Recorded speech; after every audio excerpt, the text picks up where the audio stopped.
Hello, my name is Adam Cameron and I'm presenting LiveTrue. LiveTrue is a tool to help you live closer to your values. And what we're doing is taking words, phrases, quotes that represent values that we have deep inside ourselves and taking these words to local Bellingham artists, Western Washington University artists, and having them make art pieces to bring these words to life. And then we're putting the total piece, the words and the art, on shirts, mugs, and laptop stickers, tangible products. And what this does is this takes the values that we hold deep, and we usually kind of have them as philosophical waxings going on the back of our mind, and it makes it more present in our lives. And in terms of shirts and mugs, it puts it in a way that we can show them to people to be more accountable. Now, the problem the artist has in this, the artists that are involved, is they want a more steady stream of income. They don't get a steady stream of income from commissions, from exhibits, or from selling individual pieces. It's just not that consistent. And I'm hoping for these shirts and this online sales to create a supplemental steady income for them. And the problem for the people who are buying the shirts or mugs is that during the day, during their 9 to 5, during their day at school, they're focusing on safety, on financial safety, or securing the future. When seeing their friends, they're focusing on social needs, on belonging. Or when feeding themselves, or going to sleep, or resting for psychological health, they're focusing on physiological needs. And so the bottom of the triangle in Maslow's hierarchy of needs. And by focusing on the values, making the values more present in their everyday life, they can therefore focus more on self-actualization. So this is the first offering we have, the MVP. And this is taking this art piece made by Rose Drummond, one of our artists, and it says, "Heart is greater than doubt." And we have it on mugs, and we have it on t-shirts, and we have laptop stickers coming soon. And so what I did for customer interviews was I took this art piece right here, and I wore this shirt, and I put it on this shirt. And I also showed the people I interviewed the two pictures you just saw, the mug and the shirt. And I already got a couple people to buy some mugs.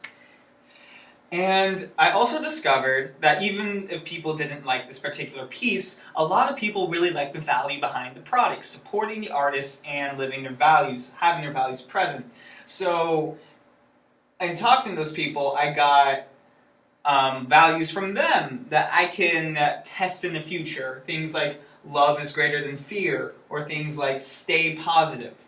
And from interviewing these people, I also found that college students are more likely to buy mugs because they're cheaper, and also that they're very interested in laptop stickers. So that's why I'm trying to make laptop stickers. And the cost structure we have right now is I'm using Printful, an online way to make mock-ups and also print those mock-ups. And the fixed cost is $6.50 per shipping of 5 mugs, $8 per mug in the variable cost. The total cost is $9.30 per mug, and the sales price is $10 per mug. So I have a 70-cent profit per mug, which really isn't much. We're just trying to break even right now and make a steady MVP. So the revenue stream, the pricing model we have is going to be a freemium model in which people are really interested in laptop stickers, but you never really sell laptop stickers. So I'm going to try and raise the price of the mugs and the shirts by 50 cents to $1 to cover the cost of making laptop stickers, and use that enticement of the free laptop sticker so people see the word free in the cool laptop sticker and are willing to pay that extra $1 as well as they want the product more. And I also did a lot of surveys this quarter. I found more favorite phrases like be brave, be vulnerable was popular, success is relative was popular. Also words like grow and breathe, and people really like the value of supporting artists so much that they're willing to pay $20 or more, that's most people I interviewed and surveyed, for shirts that support artists. And also in moving to coffee mugs instead of t-shirts, this is because, the t-shirt market is already pretty flooded. People already have a lot of t-shirts. I got like 20. I don't necessarily need more. and mugs are cheaper, and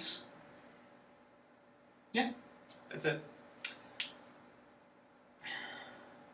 So what I learned about the customer is that I'm not the customer. Is that my values aren't and my art taste isn't going to be the one that necessarily sells the most. And also, Damien, the CrossFit dude, is no longer our customer archetype. He was an old one.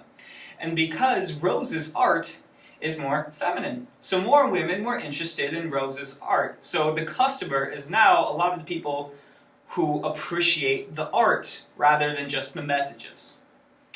And this is one of the customers who bought a mug. Her name is Miranda. She's 19 years old. She's a student at Western. She often goes to open mics, enjoys acoustic music, poetry, and she drinks a lot of tea. And she's very passionate and kind in her expression, but not so outgoing and in your face as I originally thought my customer archetype would be. But I'm still doing testing. And this is one customer archetype hypothesis that I want to test. I haven't been able to yet. It's Nancy. She's middle-aged. She has a high-level job. She takes her kids to soccer on the weekends. She participates in regular charity events. And the reason I'm choosing this type of customer archetype is because during these middle-aged years, a lot of the times, what I've been told by women this age is that they want a resurgence of inspiration and motivation. That's why I'm looking to target that kind of customer. So the key partners right now are Rose Drummond, the one who made the art piece I showed you. Anna Robbins, she is a new student who does a lot of, she's a student here who does a lot of calligraphy, and other Western Washington art students. And at the beginning of next quarter, I'm going to start talking to art classes, pitch this idea to them, and see who's interested. I'm really excited for that. An invalidated key partner and customer that we had is Megan Carroll, currently invalidated, because she wanted income and legal contracts and licensing contracts all right off the bat, which makes a lot of sense, and she's a high-level artist and she deserves that. Let's do all the artists, but that's something I have down the road, and I have other artists that are willing to work with that down the road. But when I have that in place, I want to talk to Megan and artists like her again. So what I want to do with artists like Megan is rent pieces to do testing. I can rent per use, and license individual works with a worldwide territory restriction all over the world, and field restrictions, so I can only use them for mugs and shirts, but nothing else, so they can still sell the canvases themselves, or do whatever they want with those art pieces. I can only sell mugs and shirts and laptop stickers. So the channels that I have, I'm currently constructing a Shopify storefront that I'm going to use to sell those mugs. I have I'm going to have a Facebook page to communicate with customers. I'm going to keep talking to people downtown and on campus. I'm going to try and find inspirational events and art community events. Thank you, and live true. Thanks for listening.